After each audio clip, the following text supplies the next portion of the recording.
Hey folks, this is chapter 10 and 11's lecture for Environmental Science 100. I'm going to share my screen here.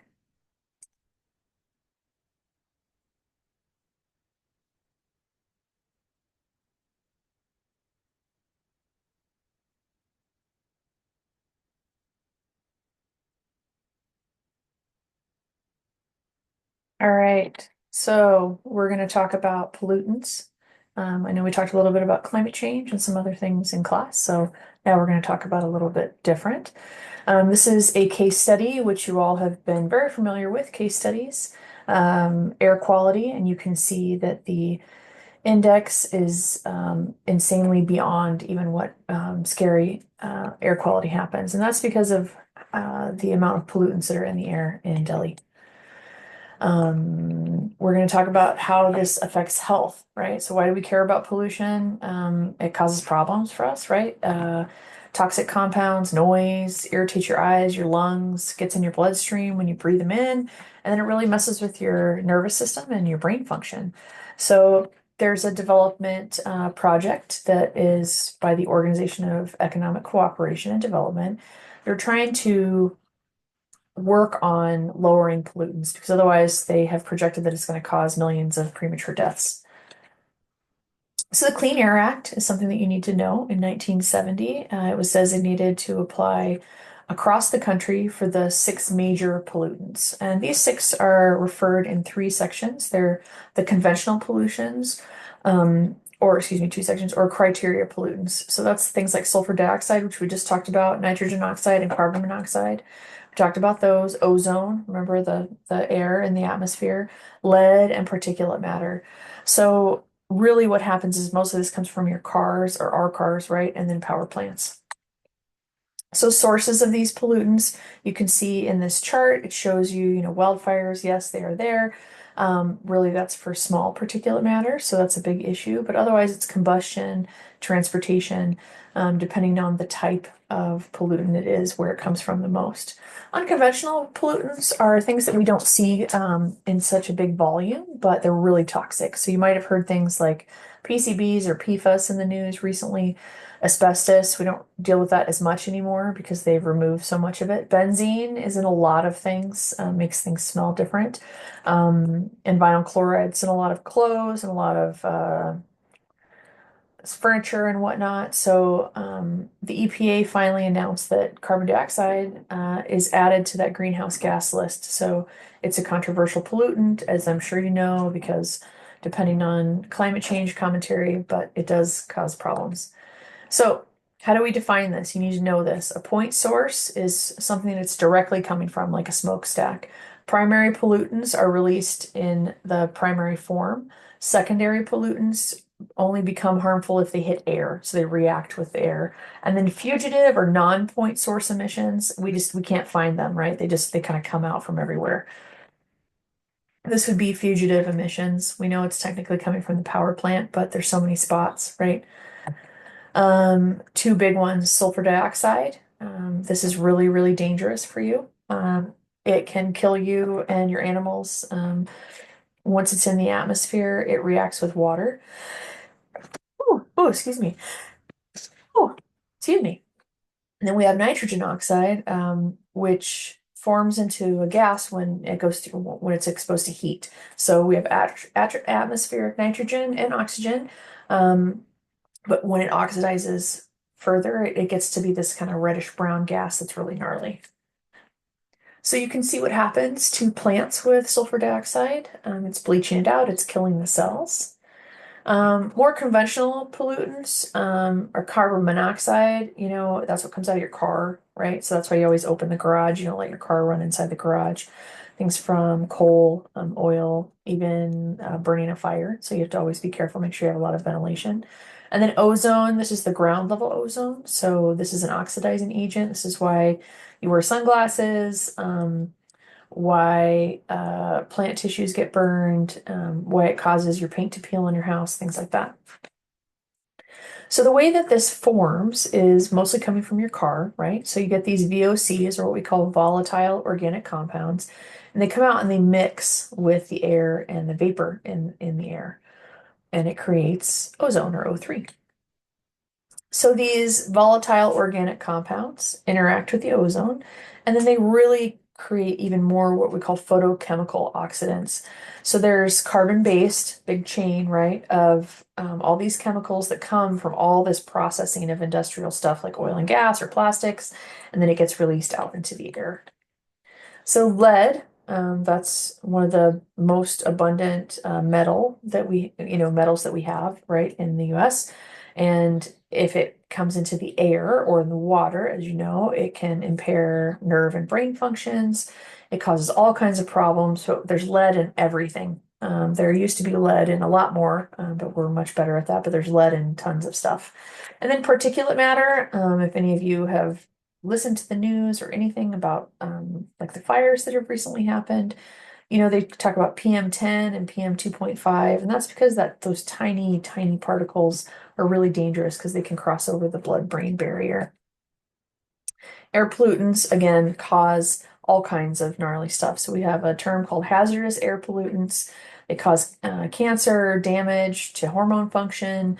They can cause issues when you're pregnant, like to your fetal development, and they stay in the ecosystem for a long time. So that's why they're really dangerous.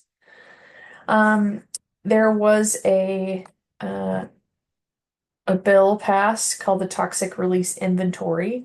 And so it was basically a list of all the chemicals released by factories and refineries and chemical plants, but they made the list. So it's a little bit controversial as to if everything's on there or not. Again, here's what we're talking about. Mercury is another one. Mercury poisoning is a neurotoxin, so it does you in pretty fast. So that's why if you're exposed to that when you're pregnant, when you have a fetus, it can really cause like brain development issues. Most of this comes from coal burning. That's where most of the airborne mercury comes from. And then tuna. You probably have heard of this. Tuna tends to have a high mercury content, so you have to be careful how much you eat it, how much of it you eat, rather. Again, you cook a fire inside, you need ample ventilation because otherwise you can make yourself really sick. So, how does this affect the climate? So, as the pollutants get released into the air, it changes the interaction between the atmospheric gases that are already there and causes these problems. So, they can travel really far, right? Like we've seen dust travel all around the globe. If you've ever seen one of those cool videos of that, we know locally here in California that in the Owens Valley, they have a really big issue because LA has drained the water from the Owens Lake. And so then they have these huge dust storms. And of course, you have these all over the world. In China's Gobi Desert, I'm sure you've probably seen this, but if you haven't, it's a cool thing to look up so you can see the amount of dust. It's really crazy. You can see this from satellite images. You can actually see the dust blowing across North Africa into the Atlantic and how it contaminates the water. It's pretty gnarly. Carbon dioxide is a greenhouse gas, right? We went over that list before. So it's causing climate change, but not by itself. There's these other toxins that we talked about, or other gases, or other methane, right? Cow farts, nitrous oxide, fluorocarbons, perfluorocarbons, and then the sulfur guys. Okay, so all of these, when they interact with what's in the air already, causes these greenhouse gases. And so the EPA is now charged with regulating all of them. So you can see CFC and HFC is that short term for those things, and you can see that we have a lot out there. And that's where the ozone hole came from, right? It used to be, you're using hairspray, spray stuff or whatever, and it was causing a hole in the ozone. And what happens then is you get a lot of UV exposure. It causes a lot more cancer and issues with agriculture. In 87, they created the Montreal Protocol, and this was an international agreement on getting rid of CFCs. So I don't know that you can really find CFCs anymore because they've been gone for about 20 years now, but they're still being like removed from the atmosphere in a sense with other things that we're working on. So this was a huge success. As you can see, it's coming way down from just in like a 20-year period, just banning them and then, working internationally because things move around, right? We're all on one earth. So what are these why do we care about this? Well, when you breathe in icky air, it increases your risk of diseases, right? Like respiratory diseases, lung cancer, heart attack, stroke, all kinds of stuff. So it can really decrease what we call life expectancy. So you'll notice if you live closer to a city, right, air pollution is higher, more dense, and so there's more health effects for that. It can cause all kinds of scarring in your lungs, your throat, all kinds of stuff. Acid deposition. So, this I actually got to see when I lived in Maui. So because of the volcanoes, there's actual, like acid rain like we used to have a long time ago, and it messes with your car. Like strips the paint off and all the stuff, and you can see it in the air. It's pretty gnarly. I haven't seen this in California in a long time, but it causes a lot of damage. This is what happens to the forest when we have acid rain. So we have rain, basically we have a whole bunch of chemicals that go up into the air, and then the air circulates with the water vapors and then it comes back down as rain. So you get that chemical rain or acid rain. Here is the major acid precipitation from 1986 to 2016. So you can see a very large change in how much we were getting in the air based on the laws that we changed and the work that we did. So you can also see this in different buildings. You can see it in a lot of art, depending on what it's made of, because acids, anybody in here taking a geology class, acid destroys rocks. We also have things that are called temperature inversions. So when you have a really urban area, you have a lot of asphalt, right? And usually not a lot of trees. And so the temperature happens when it heats up. It's called like urban heat syndrome. And then you get this concentration because the warmer the air is, the more saturated, more humid it usually is, and it grabs all those pollutants. And so you can see this inversion, and that's what we call like the smog layer that we've probably seen over LA or the Inland Empire before. You can see this in the diagram, warm air at the base, and that creates this really gnarly change. And then when the cool air comes in the evening, it traps all of that smog.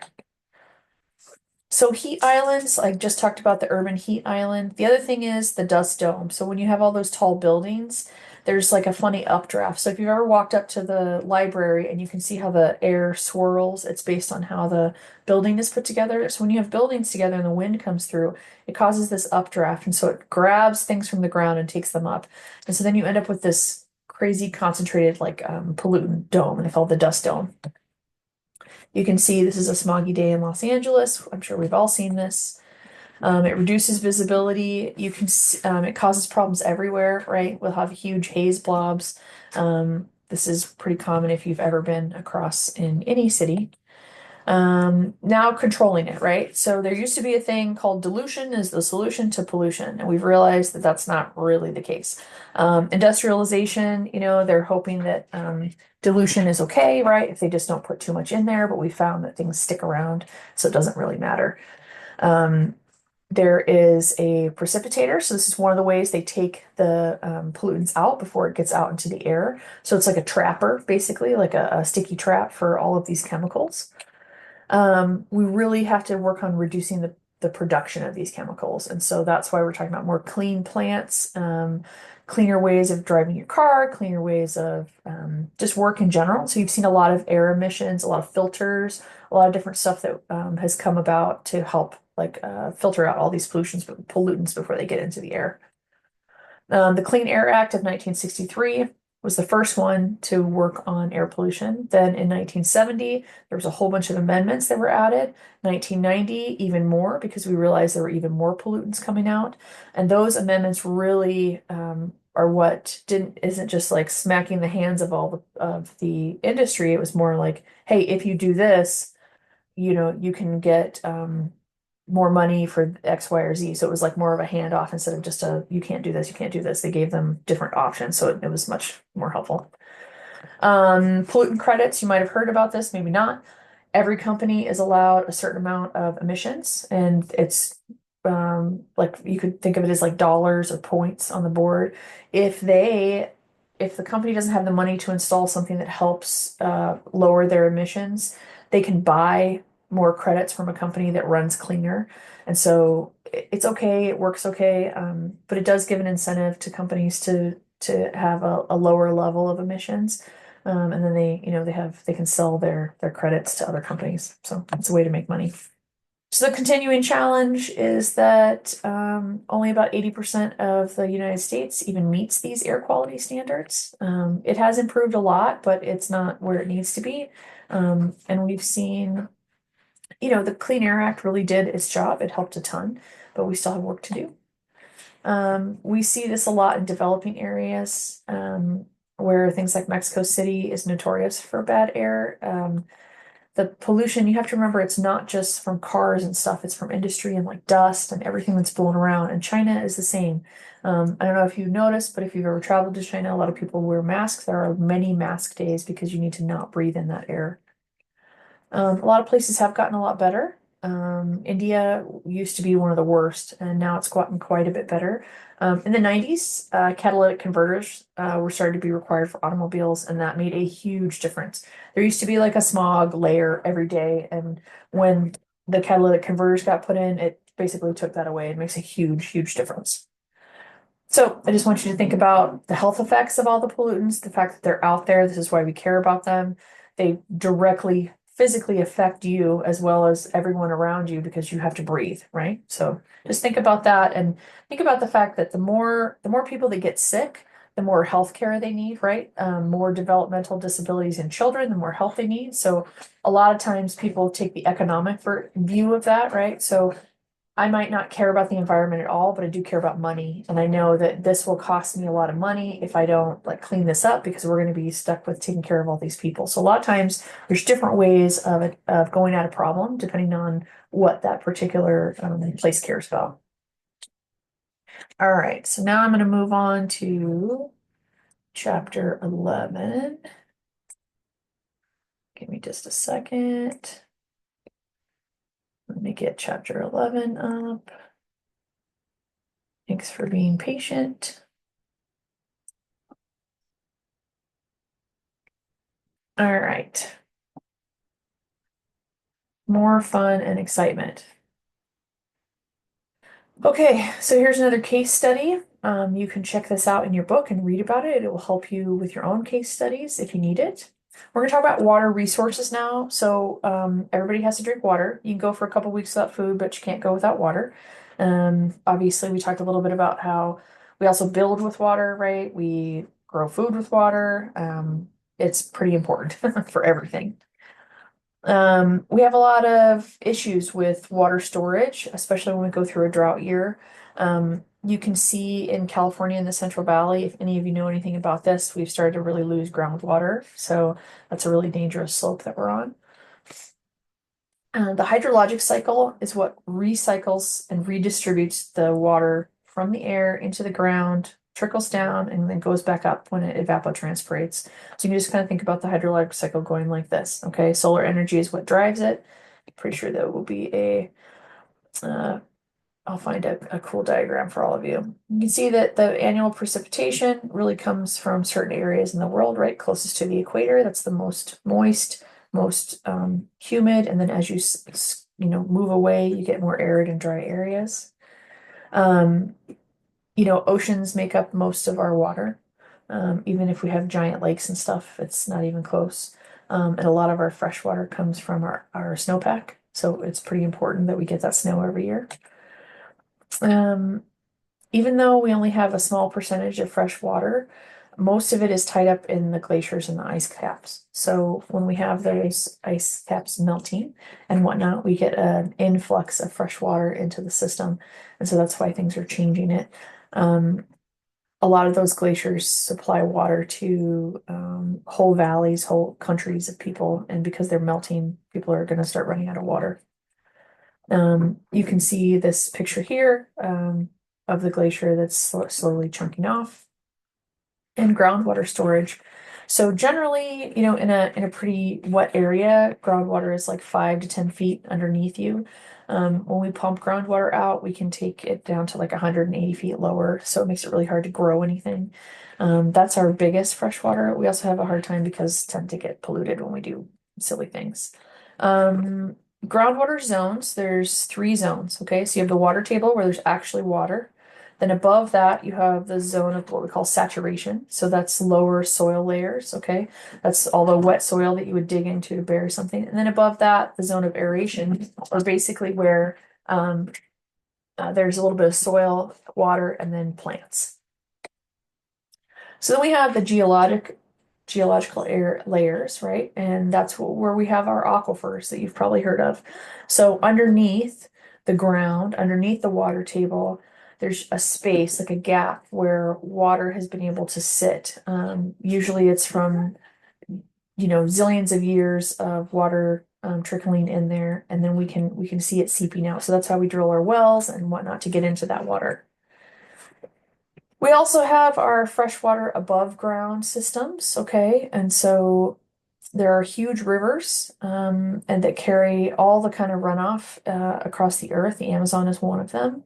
Um, Lakes hold a ton of water also. In California, we don't have any real lakes. We have dammed up lakes. And then wetlands, which we have very few and far between. Wetlands are really important because they take on salt water, but they also take on fresh water. So there's that meeting of a lot of really important ecological nursery systems, filtration, all kinds of stuff, but we've kind of plowed over those quite a bit. The atmosphere only supplies a tiny, tiny amount. So the water vapor in the atmosphere is tiny, obviously because water molecules are tiny. So how much water do we use on a regular basis? Usually it depends on the location where you are, right? So if you're in a hotter place, you probably use more water. If you're in a colder place, you use less water. And it really depends on how much surface water you have based on what you're doing. The hard part is a lot of places that are really dry and warm is where we also do a lot of growing of things. So that becomes an issue, right? It's an imbalance of water. You need water to survive, right? There is no surviving without water. Water withdrawal is when you take how much water you're taking out of like a body of water. So if you think about a big lake or a big underground system, agriculture is what uses about 70% of all the water. And it is increasing, right? Because we're feeding more people. Our population is growing. Remember how we talked about that? We have this exponential increase. And so water wars are like a real thing. That's no joke. The reason they go after beef a lot is because it takes a lot of water to feed cow. Takes a lot of water to manage all of that stuff. And um, rice too, right? Takes more water than potatoes. But this is a tricky subject, right? Because it's cultural, it's what you eat, it's what you want, it's maybe your livelihood. So just take all of these with a grain of salt, right? We need to work on different options for different things. There is no straightforward answer to this. You can see this is the chart showing where we use the most. See, chocolate uses way more water than beef, but nobody wants to talk about that because everybody likes chocolate, right? So then we have these, it's a difference, right? Industrial use versus domestic use. Okay, so if you have like a little garden in your backyard, that's domestic use. If you live next to an industrial farm with like hundreds of acres of something, that's what I'm talking about with industrial use. But we also use water for power plants. We have a couple nuclear power plants where we need that water, otherwise it will blow up, right, to keep it cool. So there's a lot of changes. Even with biofuels, where everybody's on board for that, it takes a lot of water to produce those biofuels. So there's a give and take with everything. Yeah, domestic water, like that we drink and whatnot, it's like 6% of the whole worldwide water. So most of the rest of the water is used for industry, agriculture, etc. Water scarcity is a big issue, right? So this is countries go to war over this. People go to war over this. If you're thirsty, that's no joke. So working on making sure that everybody has their essential amount of water is really important. And we already have this issue across Africa and Asia where there's really low rainfall. So they're already dealing with this, and it is increasing an issue as climate changes. So you can see the water stress here in the darker area is a very high stress area for water. You can see that the US is in that moderate high state. No one is doing really great. And it's not just plain old water, it needs to be clean water, right? If you drink dirty water, you get super sick and it makes it even worse. So it's really important. Um, this is kind of a thing, right? Living in the age of thirst. It makes you really think about that. You literally cannot go very long without water. So we did have dry years in the 30s that we called the Dust Bowl. And that had to do with a lot of not great choices. We've learned from that. We've learned a lot about how we manage droughts and how land use really makes a big difference in how much water comes down. We can talk more about that. Also, durations of droughts are different, right? Some of them are mega droughts and they destroyed entire cultures. We know this from historical cores that we took. And then we know that we've had big droughts, just in the last century or so. Like I said, we're using a lot of groundwater, which is a little sketchy because once we get rid of the groundwater, we can't just recharge it. You can't just pump water back into the ground. It doesn't really work that way. And then the little pocket where the water was collapses. It's like a cave. It collapses underneath. So we see that already in the Central Valley where the ground is actually lowering by inches. And that's called subsidence or sinking of that ground. The other thing that happens closer to the coast is as we deplete that groundwater, salt water starts to come in and then it ruins the water for drinking altogether. This is just a photo taken showing how pumping the water out of the Central Valley, how much lower the ground is from the 70s back to the 20s. Do you see that? That's like 6 men of height. That's pretty gnarly. So diversion projects, basically when water is coming down from the mountains, someone will come in and divert the water instead of it going into the lake or the river, it gets dammed or sent somewhere different. That's what we've done in the Owens Valley to give LA their water and just not cared about anyone up there. That's a whole other class. We also have a bunch of big dams, and this is what forms civilization. However, if you take any history on indigenous folks, they diverted water as well in small amounts to allow for small parts of agriculture, not the kind of agriculture that we know about, to feed themselves and take care of their families and whatnot. So if anybody talks to you about that, make sure you read the history before you go down any road with someone. Here's the Big Hoover Dam in Vegas. If you've ever seen this before, it's kind of cool. You can see that there are changes from the 70s until the early, 2000s. Huge changes in the RLC, and that's from being pumped out. Dam projects are also a question of justice, right? So we're damming something so that we have water for people, but then what's happening to the other people? What's happening to the fish, right? And people that depend on those fish. What happens to the areas? What happens if the dam breaks? Anybody know about the story in Fillmore when the San Francisco Dam broke and killed a whole bunch of people? So it's something to look up. And then, would you fight for water, right? Tribes fight over water all the time in areas. This happens everywhere. Military confrontations happen. This is not a joke. This is something you really have to pay attention to. You can see the changes in precipitation, right, across the land and how dry things have been and how it's slowly getting drier and drier. And this is not great for us. So we have something called water conservation. So the watershed is basically where all the land, drains down into, so kind of the middle of like a mountain or where the stream or the river is. If you keep lots of vegetation in that area, it actually helps the watershed stay maintained and there's more water, less floods, etc. So that's what we call conservation and management. You can conserve water, obviously, right? If you grew up in California, I hope that you don't leave your water on when you brush teeth, right? You take your car to the recycled car wash. You do everything as efficiently as possible. Almost everybody has a toilet that only flushes like 1 gallon at a time.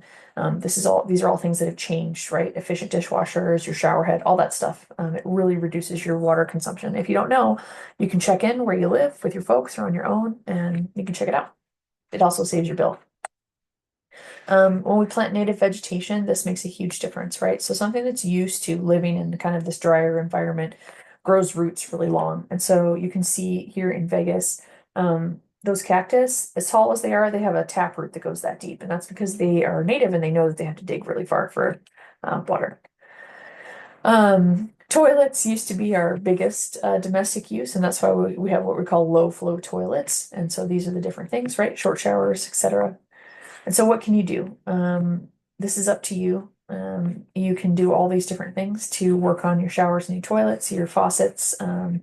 If you have your own home, a lot of times, like from your sink and stuff, you can take your gray water and like water your grass or whatever. Just don't water maybe your garden with it because of the soap and stuff. and efficiency. So, even though we are growing, we are saving a lot more water just based on the things that have been changed. So there are requirements now that when you build new homes and whatnot, you have to have water efficient toilets, showers, and whatnot. In Santa Monica, all that asphalt is what they call trickle through. And so every time it rains, it's like a sponge and it sucks it down and puts it into the ground right away instead of letting it run off. So we are getting much better about these things. So pollution is another problem, right? So anytime we get pollution in the water, we can't use it. So oil seeps, too much sediment, all kinds of stuff. And this is always caused by humans, super fun. And that is two different sources. So you have a point source, right? So like a drain pipe or a sewage outfall, okay? And non-point is just, we don't know where it's coming from. It's just like kind of running off. So this is a point source pollution, it's really gross. And then we have biological pollution. So when you go to the bathroom, your poop goes into the poop plant, right? It gets treated and then it gets put back into the water. And so if it's not treated properly, you can spread disease, right? Pathogenic diseases. So this is how we used to have things like cholera, typhoid, dysentery, polio, hepatitis, all kinds of stuff that comes from poop in the water. We also have coliform bacteria. So if you're a surfer, you know the rule, like 72 hours until you go back out in the ocean. It's not worth getting like super sick. And then we have what's called dissolved oxygen. So fish need to breathe, right? Even though they breathe under the water. So an amount of dissolved oxygen has to be there, but a lot of times that gets depleted if we have too much sediment or too much algae, too much pollution. Literally sucks the water or sucks the oxygen out of the water. So there's two ways to measure that. So we have the biochemical oxygen demand, and so that's the amount that is consumed by the tiny microorganisms. And then the chemical oxygen demand, and that's the measure of all the organic matter, like all the critters and stuff in the water. So you can see this where the oxygen is, right? So where you find dissolved oxygen, you're going to also find fish. You'll see fish not in an area where there's not a lot of oxygen, and then you'll find these other funky critters that can live on low oxygen. So you can see the different sections for whatever reason. There's a septic zone, right? So that's where all the poop is delivered, and so there's no critters right there because it literally sucks the oxygen out of the water. Okay. So lakes and rivers are considered to be what you call oligotrophic. And so that's very little nutrition. Okay. And then we have eutrophic or well-nourished waters. And that has like a lot of critters and a lot of materials in it. So there's two different kinds. Okay. In a eutrophic lake, you have a lot of algae, a lot of plants. You'll see this a lot. So there's a lot of organisms in there, right? This can also cause an issue. So currently along the California coast, we're having red tide. So it's causing neurotoxins to get into large mammals. You might see seen a lot of those things. A lot of times not a lot of times, it comes from pollution. So it kills fish, it contaminates shellfish, and then we'll get big dead zones. This happens a lot off the coast, the Gulf Coast of the Mississippi, when there's too many nutrients and you have this big bloom and it just kills everything because it literally sucks the oxygen out of the water. Inorganic pollutants are more like what I'm talking about. Mercury, we just had that huge fire. There's all that pollution getting into the water from the rains, and it's causing this huge, huge issue. We also have issues with pesticides, right? We have a lot of ag around here, so pesticide runoff is not awesome. Not just from agriculture, but also forestry. So if you live in a place with a ton of forestry, a lot of times there's not a lot of chemical requirements, and so they can just spray everywhere. Golf courses are a huge source of pollution, and then people's lawns, right? People spray stuff all over their lawns. I hate to tell you this, but bottled water is not better for you. There is way less control over bottled water than there is in your tap. Just as a heads up, you can find a lot more gross stuff in bottled water than you can in your tap water. Two other types of pollutants is sediment. Obviously, there's dirt and whatnot everywhere, but if it gets too much, right, it causes a problem. And then we have what's called thermal pollution. So down near San Diego, off of where the nuclear power plant is, it releases water that's warmer than the ocean, and it has created its own ecosystem. So that's what we would call thermal pollution. You can see that sediment offlows can, basically cover, right? So no light, no oxygen. It's a huge water pollutant, cause a big issue.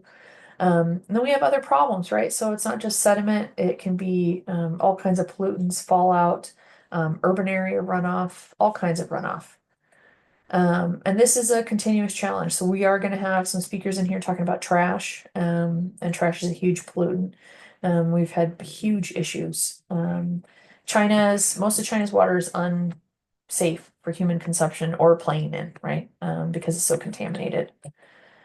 So you can see the major causes of surface water, so water above ground, right? We have all kinds of pathogens, and then the heavy metals, sediment, and then pesticides are at the bottom. Um, there are places with open sewers, meaning that this is the poop from the toilet right here in the middle of town. So that's pretty gnarly, right? Um, Groundwater is super hard to clean up. There's plenty of places just here in our county or LA County that have been poisoned with jet fuel and whatnot, and you cannot use these huge groundwater resources because they would make you super sick. So unfortunately, when we allow all these chemicals to run off and run into the ground, it trickles down into the aquifers, and then we ruin our own groundwater. I just talked about this. Fracking is another one. Injection wells, that's another big problem, and it gets into the aquifer. Um, Ocean pollution is really tricky too, right? So, everything runs off into the ocean. We have these huge things of trash, all kinds of chemicals. Some of them have been there forever. Any ship that goes out to sea dumps their poop and their trash as soon as they get into international waters. So there's just stuff everywhere. It's pretty nasty. And I just talked about this. This is a sad, right? Sad picture of a cute animal that has rope around its neck. Um, how do we treat our water? Anybody been to a poop plant before? Okay, so we treat our poop water, but we can also treat other like excarded or discarded, rather, gasoline and other things using metals and whatnot. We extract the things that we need out of them, and it helps so that it lowers the amount of contaminants in our system. These are the hardest ones to control, right? So if you have a pipe that's, putting something nasty out there, you know exactly where it's coming from. So that's point source. The harder things to control are what we call non-point source. So you could be, say you're in a job and you're managing this section of a lake or section of a river. And there's just like random stuff coming in there, but you can't really tell where it's coming from. That's all non-point sources. So you have to be a detective and figure out where it's all coming from. A lot of times we figured out that certain plants, if you plant them along the river, or plant them along, like they suck up that nasty stuff before it gets in the water as well. Um, Treating municipal waste, we use septic systems or sewer systems. If you all are really interested in this, I could probably get a field trip to the poop plant, but I'm not super interested, so I'm happy to just share. We have 3 levels of treatment, which is the primary treatment where it physically separates all the poop. Secondary treatment is where it uses bacteria and whatnot to get rid of those organic compounds. Then there's a tertiary treatment, so it gets rid of metals and nutrients. In California, we also have UV treatment, which treats it even more. This is what the poop plant looks like. You make a lot of money working here in case you're interested in a career. The hard part is that we realize that all these treatments that we've been doing for so long, um, they don't take care of some really big things like pharmaceuticals and hormones. So more than half of any medicine you take, you pee out. That's just normal, right? Whether it's Tylenol or something prescribed, detergents, all that stuff just like comes right through our gray system um, into the turd plant, and we don't have any chemicals that take that out. So it's kind of tricky, right? We have all these chemicals. We're looking for a certain amount of them, but we don't really know what the other ones are. We're starting to find these. So I have a friend in grad school that did this in wetlands, but you can find all this stuff just in fresh water all over the place. Fire retardants, insect repellent, Tylenol, hormones, all kinds of stuff. We do have slightly alternative ways, right? So the cheese factory in Cedar Grove has built this living machine. So it's an artificial wetland. So wetland is literally nature's filter, and it filters out and purifies the water, which is really cool. You can do what we call bioremediation. So if you have something that's nasty in a pond, you can put something else in there that helps like neutralize it. A lot of times we can work on, planting. We can work on to remove pollutants. They can take up heavy metals. They found out like different kinds of critters eat stuff, right? So that's what bioremediation is. We also have a lot of legal protections. So um, it's pretty popular, right? We want clean water, but it also, like everything else, causes controversy because some people are supported by industry and they don't want water protections because it costs them more money. So here's a list of really important water legislation that you need to know about. You need to know the names and the dates and the definitions of them. So this is a list that you need to pay attention to. Make some notes. In 72, we have the Clean Water Act that protects our water. We also have what's called the National Pollution Discharge Elimination System, which is basically how you get your permit to discharge water into a water source. And so it has to be managed, tested, etc. So you can't just like dump a bunch of crap in the water. The Clean Water Act was really great. It came from both sides of the aisle. Along with that, we had the Endangered Species Act and the Clean Air Act. So all of this time frame was when Congress really worked together to get these legislations, these pieces of legislation passed through because it was for the better of the people, right? Like we want to be able to go fishing and swimming and drink water and breathe clean air. Like that's a general thing for all humans. Um, Only about 10% of our water pollution comes from industry now. Sewage treatment was one of the biggest improvements. When I was a kid in Malibu, there used to be turds in the water all the time. Yeah, gross. We still do have impaired rivers. People still go out in them, but you have to be careful, so always check. I want you to think about this, right? Without water as a main resource, that's a problem, right? What would you do without water? Water rights is a huge deal. We can talk about that in another class. Pollution controls are there, but we still have issues with things that we don't even know about. China and India are trying, but they still have a huge water pollution threat. Like they really have a huge problem. Um, the one thing that seems to have worked is man-made wetlands to treat sewage and reduce pollution. So there's an answer for you. Okay. All right. So that's it for today. Thank you for listening. Go ahead and make sure you take notes, and I will post the lecture slides.